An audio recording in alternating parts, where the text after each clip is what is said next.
Faltam 3 dias aí para o fim do ano, né? 4 se contar hoje, mas 3, vai.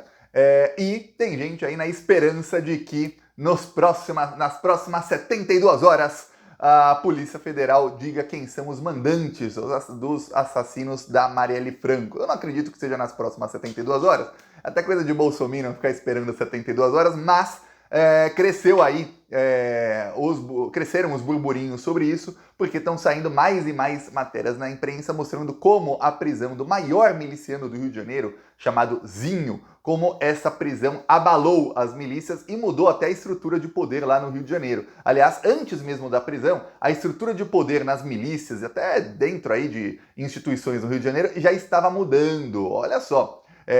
O que esperam aí investigadores é que o Zinho ele não solucione apenas, obviamente não precisa dele, mas se ele quiser ele consegue, ele não ajude a solucionar apenas caso Marielle e alguns outros, não, são inúmeros casos. Para quem não sabe, o Zinho, ele é como se fosse o Fernandinho Beiramar das milícias, ou seja, ele é o mais importante dos milicianos, ou no caso de facção criminosa tem o Marcola, tem o Zinho ali, só para em nível de importância, não conheço uma pessoa, outra devem ser pessoas completamente diferentes, mas para você entender, ele é o chefe dos chefes dos chefes. O que aconteceu foi o seguinte, o Zinho, o irmão dele foi morto em confronto com a polícia há algumas semanas, e o sobrinho dele, que também comandava uma parte da milícia, também foi morto. Ele percebeu que a Polícia Federal ia chegar nele queira ou não, e que não tinha como ele barrar isso aí. Então ele começou a negociar a rendição dele e ele se entregou. Quando ele se entregou, o que a polícia descobriu foi o seguinte: nos 5 anos em que o Zinho esteve foragido, ele ficou no Rio de Janeiro. Boa parte do tempo, sabe onde ele esteve foragido? Vem cá, na casa dele. Como assim, Thiago? A rede de proteção que esse miliciano tinha era tão grande que ele estava foragido na própria casa. A polícia não ia prendê-lo porque não queria. Este é o nível aí. Ele só realmente começou a fugir quando a Polícia Federal foi para cima dele. Enquanto era a polícia do Rio de Janeiro, ele ficava em casa, ele tinha segurança de policiais, muitos da ativa, e ele sabia que jamais seria preso. E aí você pensa, caramba, Thiago, como é que alguém é tão poderoso que essa pessoa, sendo chefe aí de milícias que matam dezenas de pessoas, cometem dezenas de crimes aí, fazem um caos, ele consegue ficar na casa dele e a polícia não vai prender. Onde está o governador do estado? Envolvido. Onde mais estaria o governador do estado? Envolvido. Até, olha, mas no meio da lama. O que aconteceu nas últimas semanas aí, envolvendo o caso Marielle, envolvendo milícias, foi o seguinte. Últimos meses, né? O governo Lula anunciou uma operação de GLO que não seria no estado do Rio de Janeiro inteiro, porque o Lula, felizmente, não confia em militar, e é só ali no mar e em algumas fronteiras. Ok, para quê? Para barrar que drogas, que são novos negócios aí da milícia, saiam do Brasil e que armamentos entrem, que armamentos saiam, enfim, para barrar todo tipo de operações. Ok, então a Marinha foi utilizada, o Exército, a Aeronáutica utilizados nisso, a Polícia Federal também. Ok, Polícia Rodoviária Federal também. Enquanto isso, a Polícia Federal assumiu inúmeras investigações aí que estavam paradas na Polícia do Rio de Janeiro, porque tem milicianos lá. E aí começaram a ver quem são os cabeças, porque tem duas maneiras de você acabar aí com organizações criminosas, né? As duas mais efetivas. A primeira é você cortar o fluxo de dinheiro. Se esse pessoal não tiver dinheiro, se não tiver dinheiro entrando, a pessoa não faz nada. A pessoa não vai nem até a esquina se não for para ganhar alguma coisa. Então, se não tiver dinheiro entrando, eles vão se ferrar. A segunda é você começar a prender pessoas que são estratégicas na operação da milícia. Então, a polícia faz algumas semanas tentou prender o sobrinho desse Zinho. O sobrinho desse Zinho, ele era quem fazia a contabilidade e atuava na lavagem de dinheiro. Então, ao mesmo tempo em que eles cortam o fluxo de dinheiro, prende quem é que entendia dos negócios. Quem é que entendia, a gente vai pegar o dinheiro, fazer isso, isso e isso, e aí esse dinheiro sujo vira dinheiro limpo, e aí a gente consegue administrar a coisa. Prendendo essa pessoa, ferrou. Porque outra com o mesmo conhecimento vai demorar para se reestruturar. Só que no caso, ele entrou em confronto, acabou morto. E aí imagina o cara, mataram meu sobrinho. Aí o irmão dele também atuava num outro setor financeiro. Também acabou morto. Aí ferrou para eles. O Zinho, ele é ligado a todas as milícias. Ele é ligado principalmente às milícias de Muzema e Rio das Pedras. Essas milícias esses locais era onde atuava o Adriano da Nóbrega. Adriano da Nóbrega, aquele amigo de Jair Bolsonaro, foi homenageado pelo Jair Bolsonaro no Congresso Nacional e homenageado 2 vezes por Flávio Bolsonaro na Assembleia Legislativa do Rio de Janeiro, tá? O Adriano da Nóbrega, lembremos, a mãe e a então esposa dele foram cúmplices do Flávio Bolsonaro num esquema de roubo de dinheiro público, conhecido como rachadinhas. Então alguém com muita ligação à família Bolsonaro. O Zinho atuava ali nessas milícias, já falei aqui inúmeras vezes, eles invadem casas, despejam as pessoas das suas casas, não importa se você alugou, se você comprou o imóvel, não interessa. Eles tiram você de lá, em alguns locais eles vendem sua casa ou alugam para outras pessoas, ou eles demolem as casas e fazem prédios. Um dos prédios chegou até a cair faz alguns anos, morreram mais de 20 pessoas, tudo mais. E aí você vê, Polícia do Rio de Janeiro, porque lá miliciano não é investigado, ou se é muito menos. Aí eles perceberam o seguinte, essas milícias têm um braço político, que são o quê? São os políticos que conseguem não apenas aprovar leis que facilitam para os milicianos, são leis que são travestidas de leis que melhoram as condições para a polícia, mas na verdade só melhoram as condições para milicianos e criminosos, e o policial honesto não muda nada para ele. Pois bem, além disso, o braço político é o braço que faz articulação com gente poderosa do poder judiciário e de outros poderes. Então é isso. E é o que acontece. Prenderam também a Polícia Federal, prendeu essa semana um policial chamado Antônio Lázaro. Ele foi assessor do Domingos Brazão. Domingos Brazão foi apontado aí no caso Marielle como alguém que tentou ferrar as investigações. Ele é assim com o Flávio Bolsonaro. Inclusive, o Flávio Bolsonaro votou a favor da indicação do Domingos Brazão para o Tribunal de Contas do Estado do Rio de Janeiro e dizia-se que ajudava a articular ali a volta dele. Ele foi afastado em 2017, voltou no final do ano passado com a articulação aí do senador Flávio, agora senador Flávio Bolsonaro. Então você vê que, nossa, caramba, o cara é miliciano, preso, um dos braços direitos do maior miliciano e era assessor desse cara aqui, que também é ligado a milícias, e que também é ligado à família Bolsonaro, e que também foi acusado no caso Marielle. Só que não apenas o Domingos Brazão foi acusado no caso Marielle. Eu falei aqui nos últimos dias, esse Antônio Lázaro também foi acusado, ele foi acusado frontalmente por um outro miliciano que disse o nome dele, dizendo que ele esteve numa reunião onde decidiram contratar decidiram quem seriam os assassinos da Marielle. Aí contrataram uma outra pessoa, e essa outra pessoa contratou, no caso, a milícia Escritório do Crime, que eram exatamente como os bolsonaristas estão falando, olha, vamos fazer uma vaquinha e pagar um mercenário para matar o Lula. A milícia Escritório do Crime era uma milícia de mercenários. Você pagava e eles executavam quem você queria. E aí, no caso, executaram a Marielle. Então veja, o que acredita a polícia é o seguinte, o Zinho, se ele resolver abrir a boca, ele destrói o Rio de Janeiro. Só que tem uma coisa que está acontecendo no Rio de Janeiro há alguns meses, desde que começaram essas operações aí da Polícia Federal. E é por isso, e só agora, que lembra que, olha, quanto tempo eu fiquei falando, não estou entendendo porque o Bolsonaro está tão apavorado com o Flávio Dino. Não estou entendendo, o Flávio Dino é um dos 11 ministros do STF, se não caiu um caso com a relatoria do Flávio Dino, ele nem opina no caso. No caso de votos, a Rosa Weber já votava tudo contra o Bolsonaro, então nem muda, né, que vai ter um voto a mais para ferrar o Bolsonaro. O da Rosa Weber também já ferraria ele. Não estou entendendo esse pânico extra. Agora eu tô. Agora entendemos o pânico extra de Jair Bolsonaro e principalmente do Flávio com o Flávio Dino. Qual que é o drama, Thiago? É que o Flávio Dino, como chefe da Polícia Federal, ele começou a desarticular facções criminosas e milícias. A partir daquele momento, começou no Rio de Janeiro, e agora saem matérias na imprensa mostrando isso por outros lados, assim, de uma maneira mais clara, começou uma mudança nas estruturas de poder. O Cláudio Castro ele estava cada vez mais longe da família Bolsonaro, ele estava se alejando da família Bolsonaro, porque ele queria a distância. Ele viu que o pessoal estava para ser preso e foi se distanciando.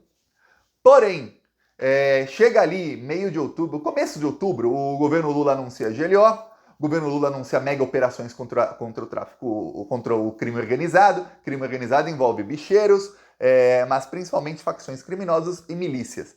Tá. E aí o Cláudio Castro começa a se reaproximar do governo Bolsonaro. Por quê? Por que o cara ali que deixou a milícia se instalar no governo está se reaproximando de gente que é ligada a tantos milicianos e que defende as milícias aí há mais de 20 anos? Estranho. Não estavam Ele não percebeu que o Bolsonaro está para ser preso? Por quê? Chegou ao nível de, no final de outubro, o Cláudio Castro chancelou aí a indicação do Ramagem, bolsonarista, amigo dos filhos do Bolsonaro, para prefeito do Rio de Janeiro, ou seja, selaram a aliança mesmo. No dia 10 de dezembro estavam juntos, viajaram juntos para a Argentina para a posse do Milei. Lembra que iam mais de 50 pessoas, 65 pessoas iam com o Bolsonaro na posse do Milei e no final foram menos de 40. Quer dizer, mais de 30 cancelaram na última hora. Vários parlamentares cancelaram na última hora, vários governadores cancelaram, mas o Cláudio Castro foi. O Cláudio Castro, Tarcísio e mais um foram. Os outros cancelaram. Você fala, por quê, Thiago? Porque o Cláudio Castro percebeu que isso vai chegar em gente ligada a ele. Não sei se nele, Cláudio Castro, não sei se ele tem ligação direta com a milícia. Mas veja, o Cláudio Castro foi delatado já em 2 inquéritos. Os 2 correm na Polícia Federal. Um dos inquéritos mostra ali que tinha uma rachadinha no gabinete do Cláudio Castro quando ele era vereador. Foi delatado por uma pessoa. Outro inquérito mostra que tinha um esquema de propina no governo do Wilson Witzel, bolsonarista, e que continuou no governo do bolsonarista Cláudio Castro. E aí uma pessoa delatou e falou, olha, a gente pagou propina sim. A gente pegava esse dinheiro e a gente pagava propina para quem tinha que pagar. Então tem 2 relações contra o Cláudio Castro. Aliados do Cláudio Castro já começaram a se separar dele. E aí o que se diz no Rio de Janeiro é que as milícias estão se unindo e vão utilizar de toda a força possível que eles consigam para acabar com essas operações agora que o Flávio Dino vai para o STF. Mas eles estão apavorados com a possibilidade de que o Flávio Dino se torne relator disso tudo. Esse é o maior medo deles, de que o Flávio Dino pegue algum processo, alguma coisa que tenha a ver com isso e que estava com a Rosa Weber, ou que não esteja com a Rosa Weber, mas esteja com outro relator e que transfira para o Flávio Dino. E que aí o Flávio Dino, como ministro do STF, seja o ministro que vai coordenar investigações contra milícias. Porque até então, essas investigações contra as milícias estão com a Polícia Federal, mas estão em juízes de primeira instância e no máximo estão chegando ao STJ, não teve ainda decisão do STF. Então eles estão, mas não é pouco apavorados não. Esse é o burburinho lá no Rio de Janeiro. O Flávio Dino vai pegar todo mundo, não vai sobrar um para contar a história solto. E o Flávio Dino, como se for relator do caso, ele, mas aí no caso a Polícia Federal, vai fazer de tudo, absolutamente tudo, junto com o Ministério da Justiça, para que o Zinho fale o máximo possível do máximo de pessoas possíveis. Estamos falando aqui de um rapaz multibilionário, esse Zinho, tá? Ele tem bilhões, as milícias movimentam dezenas de bilhões de reais por ano. A movimentação financeira das milícias aumentou em mais de 10 vezes durante o governo Bolsonaro. Quer dizer, os caras eram multibilionários. Esse cara multibilionário, já mataram o irmão dele, mataram o sobrinho, vamos falar mataram, assim, morreram em combate com a polícia porque são criminosos. Mas na cabeça dele, assim, mataram o irmão, mataram o meu sobrinho. É isso que tá na cabeça dele. E ele tá preso. O que adianta você ser um multibilionário preso por 40 anos? A pena máxima no Brasil é 40 anos. O cara tem 30 e tantos de idade, vai sair com sorte aos 70 anos de idade da cadeia? Não adianta nada. Então, o que vão tentar fazer é que ele entregue todo mundo. E olha, tem uma estrutura de poder muito forte por trás de um cara desses, para que ele possa ficar na própria casa e a polícia não vai incomodá-lo depois de tantos crimes que ele cometeu. Então veja que as coisas vão ficar muito difíceis e aí muita gente tem aí já a esperança de que nas próximas 72 horas, mas eu não digo aguarde não 72 horas, primeiro você que está assistindo não é bolsominion, e segundo, eu realmente não acredito, eu acredito que deve ser aí no começo do ano que vem. O Flávio Dino falou que será muito em breve, né? Não falou, não deu data. Seria até o final do ano, mas agora ele disse muito em breve.